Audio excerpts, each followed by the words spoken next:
My name is Mark Bollinger. I'm a research scientist at the Lawrence Berkeley National Laboratory, and I want to thank you all for tuning in today. I'm joined today by my colleague, Joachim Seal, who co-leads the utility scale solar report that I'll talk about in just a few minutes. And Yo will be monitoring the Q&A feature during the presentation, and then he will also be moderating and hopefully participating in the Q&A session that we should have some time for at the end of the hour. So just a few obligatory housekeeping items real quick.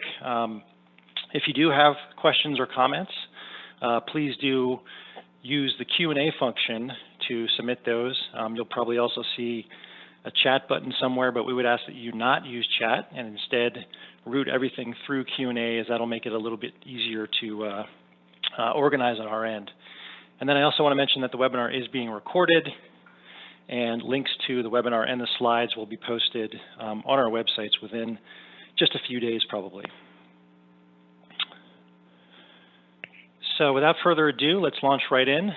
Much of the data analysis and graphics that I'll be presenting today come from two of our annual market data or market tracking reports. The first of which, on the wind side, has historically been known as the Wind Technologies Market Report. This report is now in its 14th year, and over that period, the market has grown by almost an order of magnitude, from 11.5 gigawatts operating in the U.S. at the end of 2006 to 106 gigawatts at the end of 2019.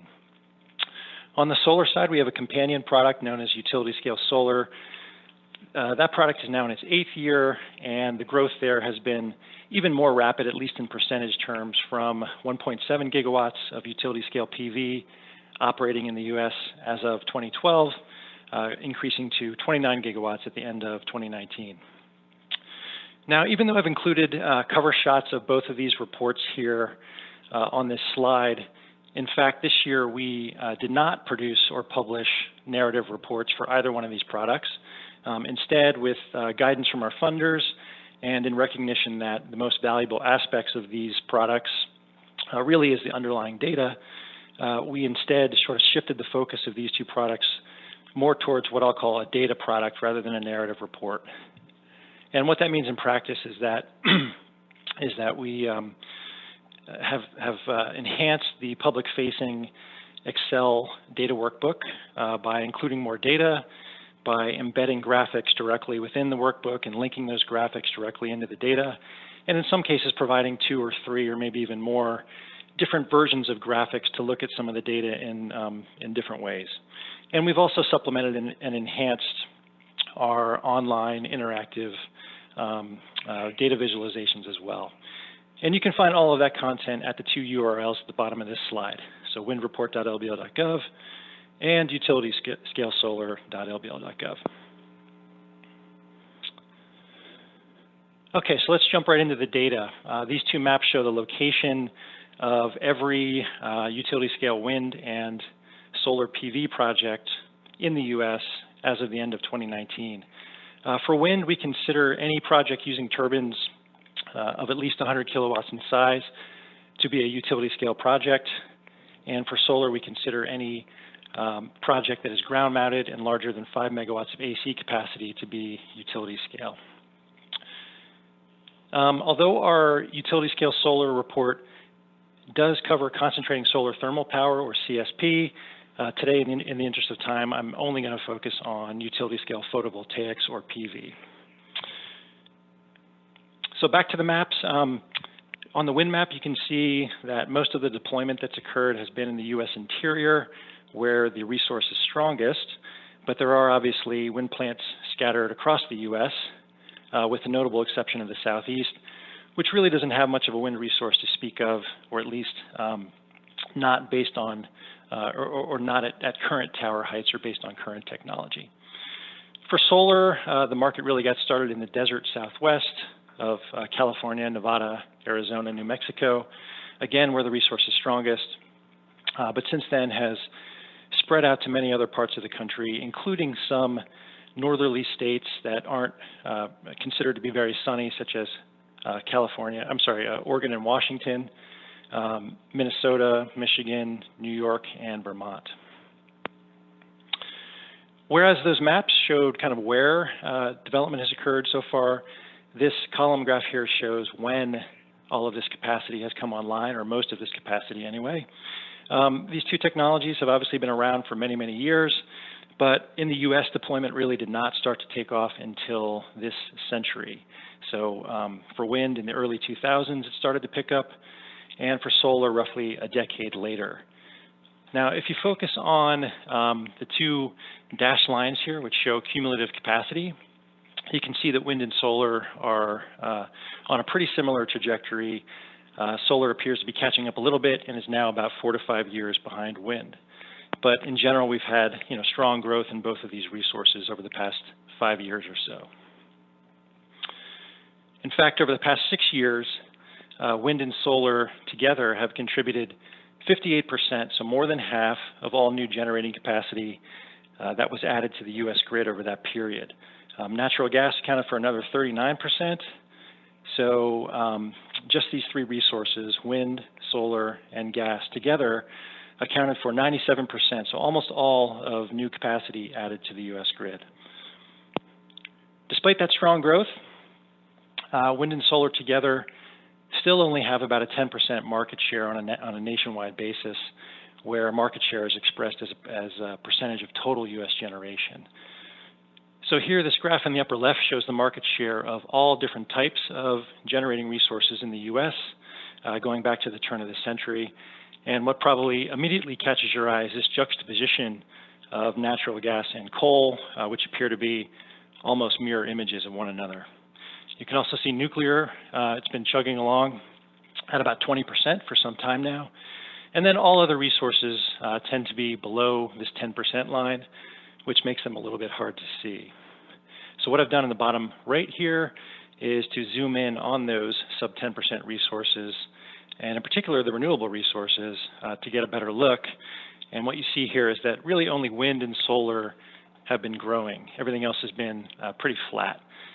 In 2019, wind's market share surpassed hydro for the first time, and solar is on a similar trajectory and now has a greater market share than biomass and geothermal combined. So again, both wind and solar growing pretty rapidly in recent years, yet together their combined market share is still only about 10%. That said, there are obviously some individual states that are doing much better than 10%. So these three tables show the top 20 states in terms of market penetration of wind on the left, solar in the middle, and wind and solar together on the right. And I've expressed market penetration two different ways here, both as a percentage of electric sales and also as a percentage of generation, because you can get different answers in different states depending on which way you look at this. If we focus just on the wind and solar table on the far right, you can see that there are a handful of states that are getting anywhere between maybe 30 to 50% of their electric sales or generation from some combination of wind and solar. In general, wind tends to dominate these numbers, but there are a few states like New Mexico where including solar also makes a difference.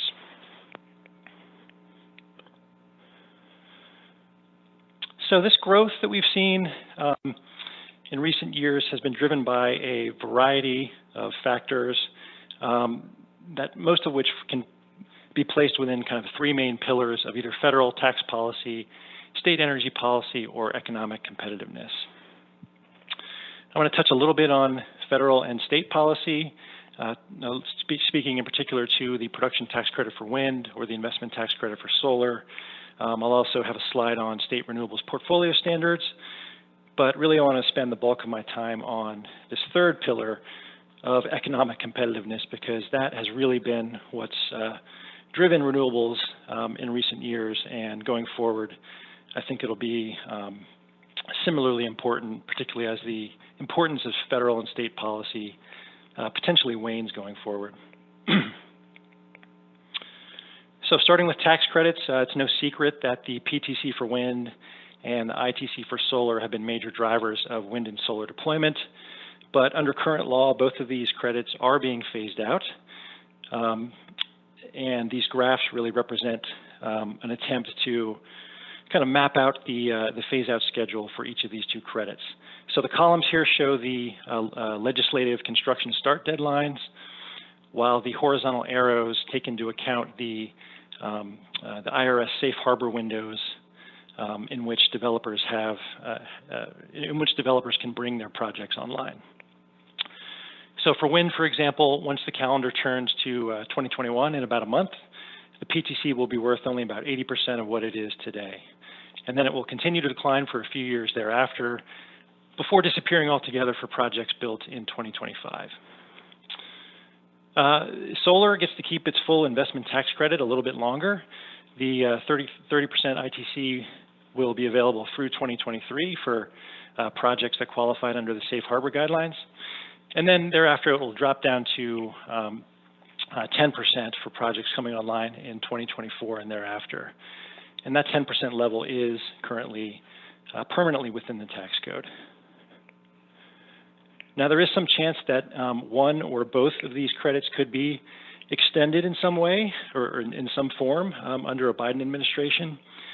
But at least under current law, both of these credits are sort of on their way out.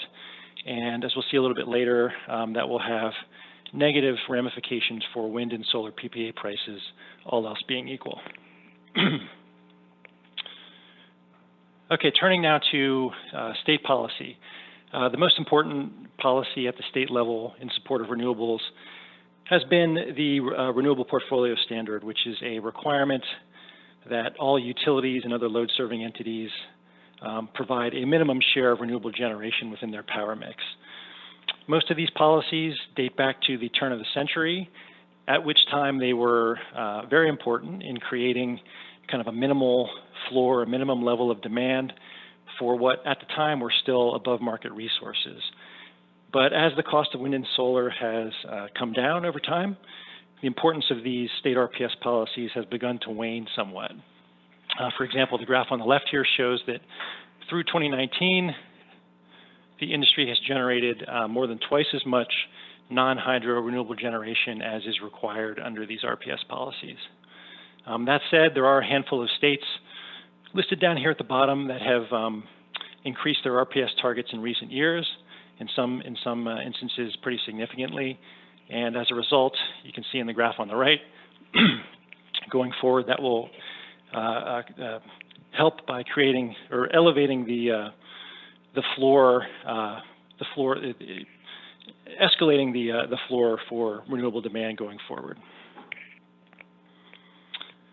So that was kind of a quick tour through federal and state policy, and now I want to turn to economic competitiveness, because again, that's really what's going to need to drive these resources going forward. And competitiveness really comes down to weighing cost versus value, and hoping that you get more value, you're able to extract more value from the asset than it costs. So I'll be touching on both sides of the scale here, or both sides of the equation. And starting with the cost side, we'll look at upfront installed costs or capital costs, often known as Capex. We'll also look at operating costs and financing costs, along with a few other things like capacity factor and useful life. All of these things factor into the levelized cost of energy and PPA prices, which I'll also cover for both wind and solar. On the value side, I'm going to focus exclusively on these first two, energy and capacity value, because they tend to be the primary sources of value for renewables. Excuse me.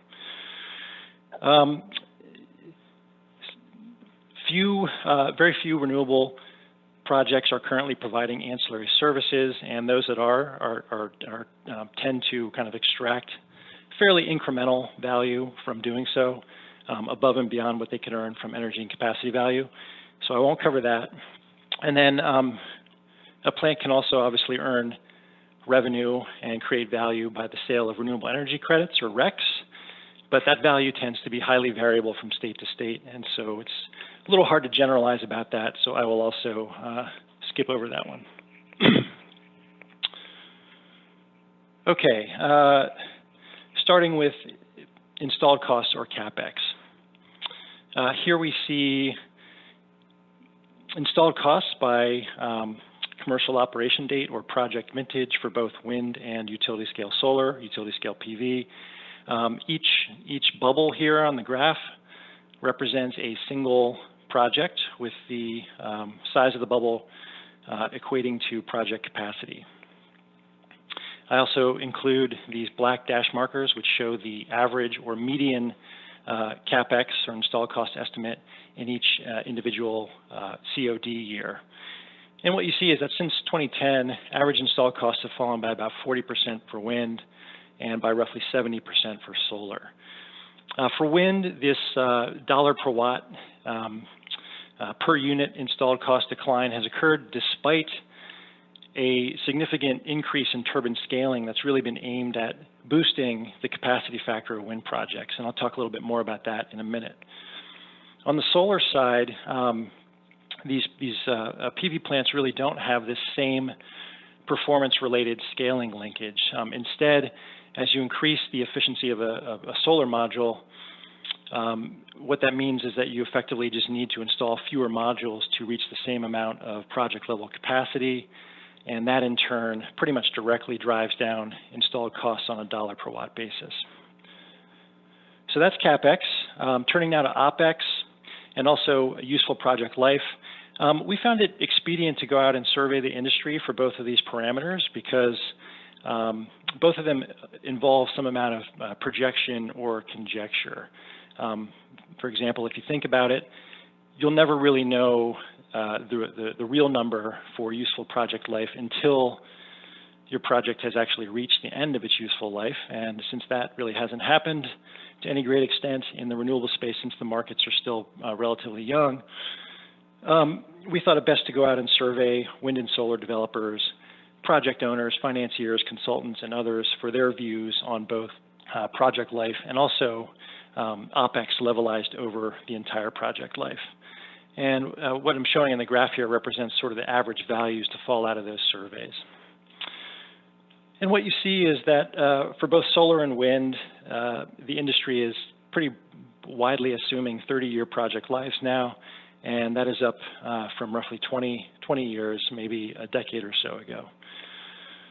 For Opex, wind Opex is currently assumed to be somewhere around $40 per kilowatt year on a levelized basis. And for solar, we're looking at roughly half of that. I do just want to emphasize that here I'm referring to total operating costs for the entire plant, and I'm not just looking at O&M costs, which are just one component of total Opex, and are often comprise only about half of total Opex. So moving back to empirical data, the blue columns in these graphs show the average capacity factor by project vintage, while the kind of the multicolored lines here show various drivers of capacity factor. So for wind, you can see that the average capacity factor increased from about 30% a decade ago to more than 40% within just a few years. And that's really been driven by this orange line here, which kind of maps out the expansion of the rotor swept area relative to the size of the generator. So anytime you increase the size of your rotor, you're going to capture more of the energy flowing by in the wind. And if you funnel that greater amount of captured energy through the same size generator, all else being equal, you will boost your capacity factor. So that's largely what we've seen for wind. The corollary on the solar side is also this orange line here. It's something known as the inverter loading ratio, or ILR, also sometimes called the DC to AC ratio. And again, what that tracks is the size of the solar collector field or the solar array in DC terms relative to the AC rating of the inverter. And it's the same concept. If you oversize your solar collector field and then funnel that greater amount of energy through the same inverter, you're going to boost your capacity factor, all else being equal.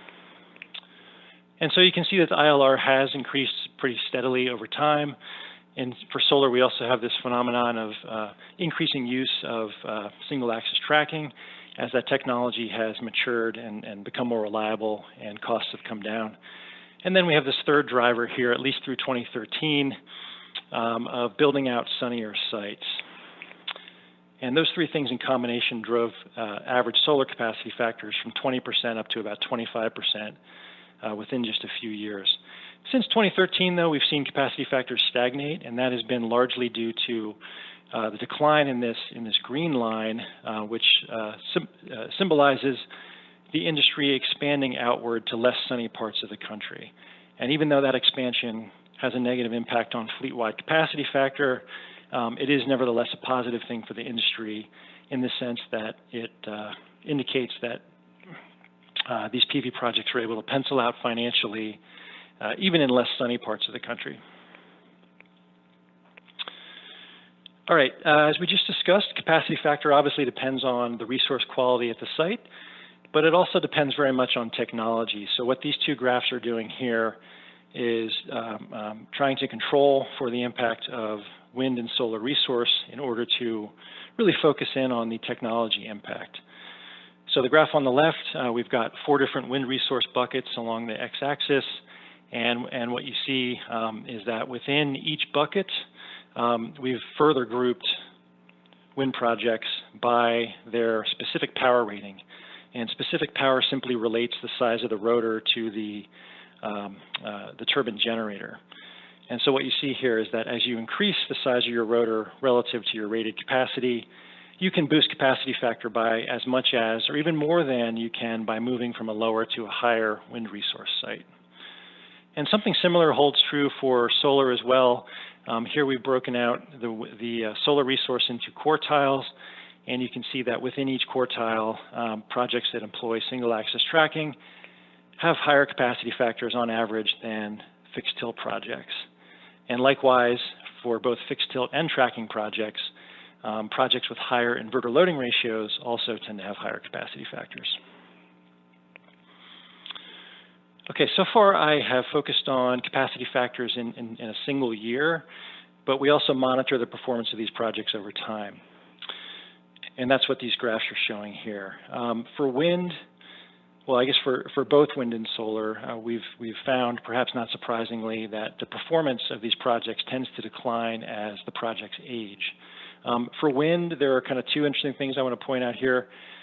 First, we noticed that the performance decline tends to pick up after the project's first decade, and that makes perfect sense once you consider the 10-year term of the PTC and the fact that the value of the PTC depends directly on optimal production and generation. We also found for both wind and solar, actually, that newer projects seem to be performing better than older projects and degrading less. And that's obviously a good thing because it means, you know, some combination of the technology is improving and or owner-operators are getting better at operating and maintaining their plants.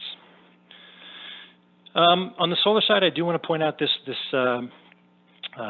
implied performance decline rate of about 1.1% per year. That is a bit larger than you would commonly hear, but I just want to clarify that that is a total all-in performance decline rate for the entire plant. So in other words, I'm not just looking at module degradation, which is what you often see for PV.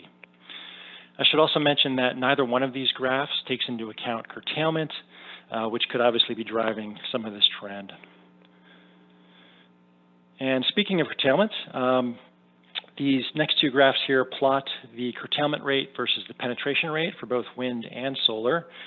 For wind on the left, you can see that all 7 independent system operators report wind curtailment, but for solar, it's only CAISO and ERCOT that so far are reporting solar curtailment. And we have interpreted this to mean, perhaps naively, that solar curtailment really isn't as much of an issue in the other 5 ISOs, but that's kind of pure conjecture and may or may not be the case. One typically thinks of curtailment increasing with penetration, which is why we plotted these graphs this way. But it's also obviously the case that local congestion can be a really big factor as well. For example, on the solar side, you can see here that solar curtailment has been much larger in ERCOT over the past 2 years than it has been in California on a percentage basis, even though the solar market penetration in ERCOT is much lower than it's been in, or much lower than it is in California.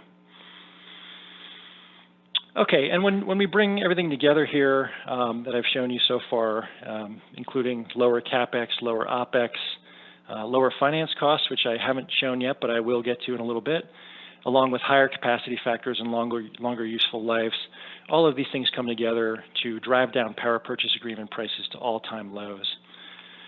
So each bubble on these graphs represents the levelized price of a single PPA, with the size of the bubble corresponding to the amount of capacity that's conveyed through the contract. And what you see here is that for both wind and solar, average PPA prices have declined by about 80% since 2009. Okay, here I'm showing these exact same wind and solar PPA prices, but in this case on the same graph and using a common y-axis scale so that you can compare them to each other more directly. And probably the main thing you notice here is that these two markets are converging. Solar has historically cost more than wind in general, but utility scale PV, PPA prices have come down quite a bit in recent years, to the point now where whether wind or solar is more expensive or cheaper really depends on what region of the country you're looking at. This is the exact same graph, but in this case I've added these black dash markers, each of which represents the levelized 20-year natural gas price projection made at that specific point in time. So just to clarify that, if we go back to 2009, you can see that that first black dash there is right around $60 per megawatt hour, and what that represents is the levelized 20-year delivered natural gas price forecast made by the Energy Information Administration and reported in their Annual Energy Outlook 2009 publication. And then I've converted that projection, levelized projection, from dollar per million BTU terms to dollar per megawatt hour terms using a assumed heat rate of 7.5 million BTU per megawatt hour. And the point of doing this is really just to illustrate that in recent years, solar PPA prices and for even longer, wind PPA prices have been pretty competitive with even just the cost of burning fuel or burning natural gas in existing combined cycle plants. So in other words, we're not even considering the capital cost of building the combined cycle plant to begin with. We're just looking at fuel costs, which are obviously just a subset of gas plant operating costs. And even on that basis, wind and solar have been pretty competitive in recent years. Okay, then the final thing that we can do here on the cost side is to take a lot of the components that I've already showed you, like Capex, capacity factor, Opex, and so on, and plug those into an LCOE formula to see how the levelized cost of energy of these resources has varied over time. And although LCOE is typically calculated without tax credits, it is possible to work the PTC and ITC into the formula, at least in a crude fashion. And so I've done that here as well, in large part because I've been kind of curious as to how the LCOE curve with the tax credits would stack up against the average wind and solar PPA prices that I showed you earlier. Those are shown here by the black dashed lines. And as you can see, for both wind and solar, these curves line up pretty well. The LCOE with the credits more or less match the PPA price curves, at least to some extent. And that suggests a few things. First, that these tax credits are seemingly being passed through to PPA prices in the form of lower prices. And it also suggests that the market for PPAs has been competitive, efficient, and cost-based, all of which are obviously good things. Okay, so I've spent a lot of time talking about cost, but cost is obviously only half of the story, and we also need to consider the market value of these resources. And for those of you maybe not as familiar with the concept, market value can be thought of as the revenue that a fully merchant wind or solar plant would earn by selling all of its output into real-time wholesale spot markets. Of course, most wind and solar plants are not fully merchant. Most of them sell their output through long-term fixed-price PPAs. So in that case, you can think of market value as being equal to the buyer's avoided cost. In other words, what the buyer of that renewable power would have otherwise had to pay for the same amount of power delivered at the same time through real-time or spot markets. As I mentioned earlier, we're going to focus only on energy and capacity value, which are defined here in this blue box in the middle of the slide. And then what we'll see over the next few slides is that wholesale market value depends in large part on three main drivers. First, the generation profiles of wind and solar and how they line up with the hourly price profiles of energy and capacity prices. And then second, how those energy and capacity prices vary at the specific locations of wind and solar plants, considering the impacts of congestion or the congestion component of locational marginal prices. And then finally, we also need to factor in the extent to which wind and solar experience curtailment. So I've got a series of graphs here that will hopefully help explain that a little more by walking through actual numbers. So here we see estimates of wind and solar's market value on a nationwide annual average basis in 2019. For both graphs, the first column of this waterfall here represents the combined energy and capacity value of a flat block of power. And by flat block, I mean kind of a 24/7 around the clock block of power evaluated across all pricing nodes associated with plants within a given region. And so for wind and solar, that value of a flat block is obviously the same at $30 per megawatt hour. And then the next column here in the waterfall takes into account the generation profile of the wind or solar plant. So we're moving from a flat profile to the wind-specific or solar-specific profile. And you can see here that doing that takes a hit on wind's market value, reducing it, whereas for solar it actually increases it somewhat. The third column here in the waterfall takes into account congestion by looking at those same wind and solar profiles, but in this case evaluated specifically at the pricing nodes associated with actual wind or solar plants rather than across all pricing nodes. And then finally, we also factor in curtailment, which has only a moderate impact on market value. So in the end, you can see that for wind, its resulting market value, combined energy and capacity value, is about $20 per megawatt hour in 2019, and that's 33% below the value of a flat block. For solar, we move in the other direction. Its market value is actually 10% above that of a flat block. You can also see here that energy value represents the bulk of value. Capacity value tends to be smaller. Capacity value is a little bit larger for solar than for wind, and that's a reflection of the greater capacity credit that solar typically receives. Okay, so this is a kind of a nationwide look, but we can also make the same comparison and look at the same set of drivers by region or by independent system operator. And when you do that, you'll see that in 2019, the value of wind and solar varied quite a bit across the country. So starting with wind, over here you can see that really only in California did the market value of wind approximate that of a flat block of power at around $37 per megawatt hour. In the other 6 ISOs, you can see that wind's market value, again, portrayed by the final column in each of these series, is significantly below the value of a flat block, which is portrayed by the first column in each of these series. For solar, it's pretty much the opposite story. Solar's market value tends to exceed that of a flat block, with the exception of California and also ISO New England. Now, these regional market values are really rolled up from project level estimates. So I thought I would just quickly show you those as well. And what happens when you look at it this way, you can see that even within individual ISOs, there's still quite a bit of variation in market value from plant to plant. For example, you can see that in the PJM region for solar, where you've got a wide range of colors there.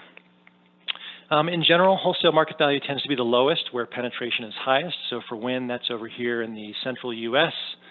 For solar, it's Southern California, you can see that. But obviously, you can also have low value, even in low penetration markets, simply due to the general level of wholesale prices being pretty low.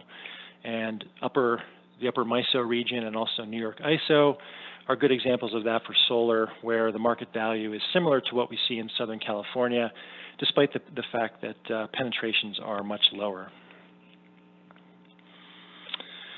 All right, so far I've focused on value in a single year, 2019, but we can also run the numbers going back in time and take a look at how value has varied back in history.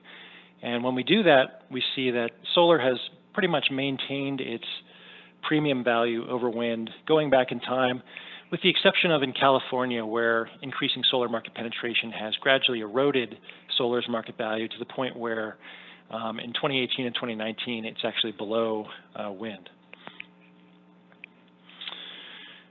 All right, one of the reasons to look at value is so that we can compare it to cost and see, whether cost outweighs value or vice versa. And so that's what I'm trying to get at with this slide.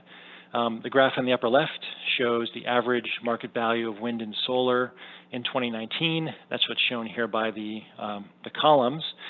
And then the markers, the dash markers, show the average PPA price from a sample of recent contracts. And what you see in this graph is that, with the exception of California, once again, solar tends to be more expensive than wind in these other ISO regions, but it also tends to be more valuable in these same regions. So really what we need to do is net these two things out to see which resource provides greater net value.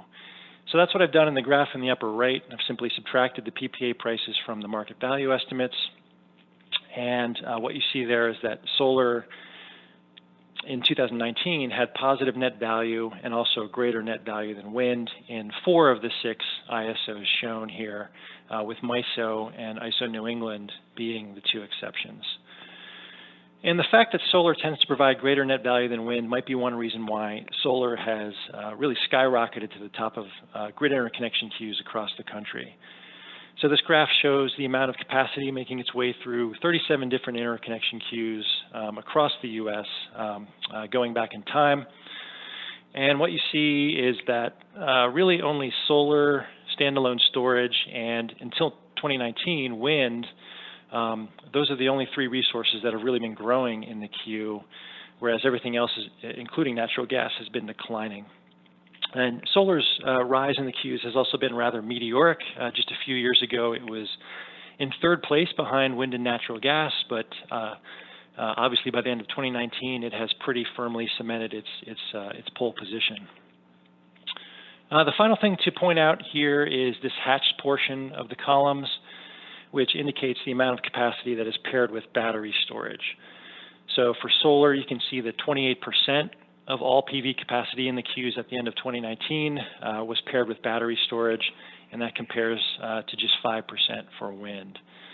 Now, clearly, this interconnection queue data is somewhat speculative in nature, given that having a position in the queues is a necessary but not a sufficient condition for bringing a project online. So as a result, we expect to see some amount of attrition here as a lot of this capacity probably will languish in the queues for quite some time. But even when you look at forecasts that are potentially a bit more grounded in more concrete things such as PPA announcements, those still tend to show solar deployment outpacing wind going forward. So here I'm showing the same graph that I showed at the start of this presentation, but in this case I've tacked on 6 additional years of projections coming from some of the more prominent analysts in the industry. And what you see here is that in general, solar deployment on a cumulative basis is expected to outpace wind sometime within the next few years. That said, there are a number of headwinds that could slow market growth for solar or for wind or for both resources. These include the phase down of the federal tax credits that I mentioned, and that I'll come back to in a minute. There are also some macroeconomic headwinds, including tariffs on solar modules and also other raw materials like steel. Exchange rates and interest rates have both been favorable for a long time, but could obviously move in an adverse direction going forward. Natural gas prices are at historical lows, making gas-fired generation a potent competitor. Down in the lower left, even before COVID, electricity demand growth in most regions was rather tepid or maybe non-existent, and that obviously limits the need for new generation resources, putting a lid on demand to some extent. Transmission has long been the bane of utility-scale wind in particular, and will likely remain a challenge going forward. And then in the bottom right, we have this market saturation and associated value decline, whereby wind and solar tend to cannibalize their own market value at higher penetrations during times when the wind is blowing and the sun is shining. So I'm just quickly going to touch on two of these, the two here shown in gold, starting with tax credits. As I mentioned earlier, both of these credits are in the midst of a phase out, at least under current law, and that will be detrimental to their PPA prices. To get a handle on exactly how much we can expect prices to rise, we did a little bit of modeling, plugging in some of the empirical data that I showed earlier into an in-house financial pro forma model to model PPA prices, and that's shown by the green line here. Meanwhile, we've compared them in this graph to actual empirical average PPA prices, again pulled from the data that I showed earlier. And you can see that the two curves match up pretty well going back in time, which suggests that we can use this modeling tool to get a better handle on where prices might go going forward without the tax credits. So I ran through that exercise, and what you see is that wind prices are expected to increase by about $9 per megawatt hour, all else being equal. And meanwhile, for solar, we're looking at something more like $6 per megawatt hour. Just a kind of an interesting aside here, these projected wind and solar PPA price increases would actually be more than twice as large as we are expecting, if not for a kind of corresponding favorable shift in capital structure as the credits phase out. And by capital structure, I mean the debt equity ratio by which these projects are financed. Without going into the weeds here, tax credits tend to limit the amount of leverage that a wind or solar project can take on, really for two reasons. First, because the credits kind of suppress PPA prices, resulting in less revenue or cash coming in that could be used to service debt. And then secondly, because the credits themselves do not directly provide cash that can be used to service debt either. And so what you find is that as these credits phase out, the economic return that they provide will need to come from somewhere. And as we saw in the last slide, it will most likely come from higher PPA prices, which in turn will bring in more revenue or cash that can then be used to support more debt. So you've got this kind of virtuous cycle that as the credits phase out, these projects can leverage up a little bit more than they otherwise would. And because debt is typically cheaper than equity, that greater amount of leverage reduces the weighted average cost of capital, which is shown here by the black lines. So I went through this little thought experiment looking at what would happen if this virtuous cycle did not exist, and if instead these projects come 2025 had the same capital structure as they do today in 2020. And if you go through that experiment, you'll see that without this advantageous shift in capital structure, we could expect PPA prices to be more than twice as large as we actually expect them to be. So in other words, we'd be looking at a $19 per megawatt hour increase for wind instead of $9, and we'd be looking at $13 for solar instead of just $6. So you can think of that as kind of a silver lining associated with the tax credit phase out. Okay, finally turning to this this issue of market saturation, one antidote or potential or partial antidote at least that's generated a lot of excitement is obviously adding batteries to wind and solar projects in a hybrid configuration. As I showed already, the queue data suggests that 28% of all solar capacity in the queues at the end of 2019 is paired with a battery, compared to 5% for wind. And the table in the bottom left shows that much of this hybrid capacity is within the CalISO grid, which perhaps isn't surprising given California's high solar penetration rate. But again, the Q data are kind of speculative, so perhaps we can't hang our hat too much on that. But one other thing that we also do is we track PPA announcements for these PV hybrid projects. And based on those that are in California and those that we've seen, we can expect at least 2.2 gigawatts of new battery storage to be built in California through 2023 as part of these hybrid PV plants. So in other words, I'm not even showing here standalone solar plants, only focusing on PV hybrids. And by that measure, we're looking at maybe 2.2 gigawatts at least through 2023. And that compares to, I think, maybe half a gigawatt that's currently operating, half a gigawatt of batteries currently operating in the state. So it is a pretty significant increase. Interestingly, in 2021, roughly 3/4 of a gigawatt of the new batteries will be retrofitted to existing PV projects. And that raises kind of an interesting prospect, given that, as I mentioned earlier, across the U.S., there are probably 30 gigawatts or more of utility scale PV currently operating, and I'm sure that much of that capacity could accommodate a battery. So we'll see how this retrofit activity works out in California next year. And this growing interest in hybridization really stems from falling costs, not only on the solar side, but also perhaps more importantly on the battery side. This top graph here shows levelized PPA prices from 40 PV plus battery hybrid projects, many of which are in Hawaii and are shown here by the orange bubbles. And those tend to be priced at a premium simply because they're in Hawaii, I think. But we also have quite a few projects in the mainland that have been announced, and most of those are priced somewhere around $30 per megawatt hour levelized in real dollar terms. Now, 14 of these 40 PPAs actually break out the PV and battery pricing, which enables us to calculate kind of the incremental cost to the PPA of adding a battery. And so that's something that we're calling here the levelized storage adder, and that's what's shown in this graph in the bottom here. And you can see that that adder sort of increases linearly depending on the size of the battery relative to the capacity of the PV plant. So for example, if you're going to install a battery that's a quarter of the capacity of the PV plant, you might expect that to increase your PPA price by about $5 per megawatt hour. Whereas if you double the battery size to 50%, then you'll get up to around $10 per megawatt hour, and that'll double again to $20 per megawatt hour if you achieve full parity between the battery and the PV plant.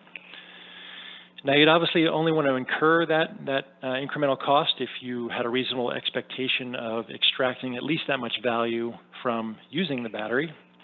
And so some of my colleagues at Berkeley Lab did run some analysis of the value boost that you could get from adding a 4-hour battery sized at 50% of the PV nameplate capacity. And what you can see here is that in California, this analysis suggests that adding that battery, which as we just saw on the last slide would cost about $10 per megawatt hour, could actually increase your market value by closer to $30 per megawatt hour, making that an economic proposition. Okay, so that was my last kind of content slide. I know we got a late start here, and I apologize for that. And I think I've already probably said everything on this summary slide at least once, so I'm going to go ahead and skip it in the hopes of being able to get to a few questions. Before we go to that, though, I do want to thank you all for tuning in and sticking with me here, despite the technical difficulties. I also want to thank the Department of Energy for funding this work. And then finally, I want to thank all of my Berkeley Lab colleagues who have worked on one or both of these data products, not only this year, but in some cases going back many years. So thank you all. And now, Yo, it looks like we have just a few minutes for some questions. Yeah, thank you, Mark, very much for your presentation, and everybody for attending. So we have at the moment 30 open questions. I've tried to answer already a couple as we went along. If you do have additional questions, feel free to still type them into the chat, and we'll try to get back to you after the end of this presentation, as we will not be able to address all of them right now in the remaining 5 minutes or so. One set of questions pertain to the levelized cost of energy calculations that you presented earlier, whether or not those LCOE calculations were nominal or in real dollars, and how you in particular think about Opex in that context, whether or not you include any kind of Opex escalators and levelized Opex or not. Yeah, so we do tend to work in real dollars, and those LCOE curves that I showed you were in real 2019 dollar per megawatt hour, and yes, they include an Opex number, and basically our Opex assumption really goes back to that earlier slide at the beginning of the presentation, where we surveyed the industry as to what their views on levelized Opex were. And so what we did there is we basically use the corresponding number for each project vintage as our Opex input. And because that is a levelized Opex input already expressed in real dollar terms, what that implies is no escalation in real dollar terms, but obviously that means that there is some escalation in nominal dollar terms. Okay, thank you very much. Then there was a question on the degradation rates and performance over the years that you presented. One question was that there seem to be a couple of bands that extend over 100% for a number of years. What does that mean? And then also if you could clarify whether or not the numbers that you're presenting there for past years, whether or not they include curtailment or not. Yeah, so let me say just a few things about those graphs. First of all, what I would probably do is direct you to some more in-depth analysis that we've done outside of these two data products. So, we do track performance over time and with age within these data products, but within the past year or two, we've also done some more thorough statistical analysis on performance decline with age. And there we do get into some of these subtleties a little more than we can by looking at just the empirical data as we do in these products. So both of those studies are on our website, and I'd be happy to direct you to those. But I guess the other part of the question was, in some instances you see the error bars expanding above 100%. That can happen for a few reasons. One, kind of early on in the project life, sometimes once you get through some teething issues as the project is coming up to speed, your production might exceed, your production in year 2, for example, might exceed what you produced in year 1 once you get all the kinks ironed out. But it's also just important to note that, these are empirical data, so there's going to be some inherent variability in them from year to year. And all it means when you see a value over 100% is that performance in that year or performance at that age exceeded the performance in the first year of the project's life. So I don't think it's that big of a deal to see performance above 100% in that case. Okay. One set of questions pertain to the forward-looking comparison of, I think it was your LCOE solar and wind graphs versus the fuel costs of natural gas, whether or not that includes carbon costs for gas, and whether or not it would be really fair to just compare it against the fuel cost of gas, and either not look into other cost components of natural gas, like Capex, or B, look at other services that gas provides and whether or not those should be included on the wind and solar side, backup costs, etc., for example. Yeah, yes, those are all good points. And, pretty much the point of that graph is that we didn't want to make a fair comparison there. That comparison is actually stacked very much in gas's favor because, again, we're just looking at, a component of natural gas operating costs. So we're not considering capital costs, we're not considering carbon costs and things like that. And the point was to demonstrate that even in that kind of strained, imbalanced comparison, renewables can still look competitive. Now, the question also brought up the something going in the other direction, which is maybe integration costs, and we don't consider those either. Those would obviously be a bit more for wind and solar than they would be for natural gas. So it's definitely not a fair comparison, but we weren't really intending to design it as such either. Okay, Mark, I think we're at the top of the hour. Just one set of questions that I briefly wanted to address. There were a couple of questions about how we went about to calculate the market values, what are our methods to estimate, for example, capacity credits by region, and how did we pick energy prices, etc. So there are other products at LBNO, other LBNO research that look at these things in more detail. There's a forthcoming publication that is called Solar to Grid that we hopefully will be able to post soon on our website. That is a very long report that looks into the solar value questions with a lot of detail and has appendices for our exact methods. So I would refer you to that to answer some of your questions there. Just to reiterate, we will post as well the slide set and a recording of this talk today to our two respective websites, windreport.lbl.gov and utility-scale solar.lbl.gov. And there you can as well find detailed data books. For the most part, the underlying data for all the graphs that we presented today. So that's a great resource as well. And I think with that, Mark, I thank you very much for your presentation today. Yes, thank you, Yo, for helping out with the Q&A, and thanks everyone for tuning in, and have a great holiday season and stay safe. Thank you all. Bye-bye.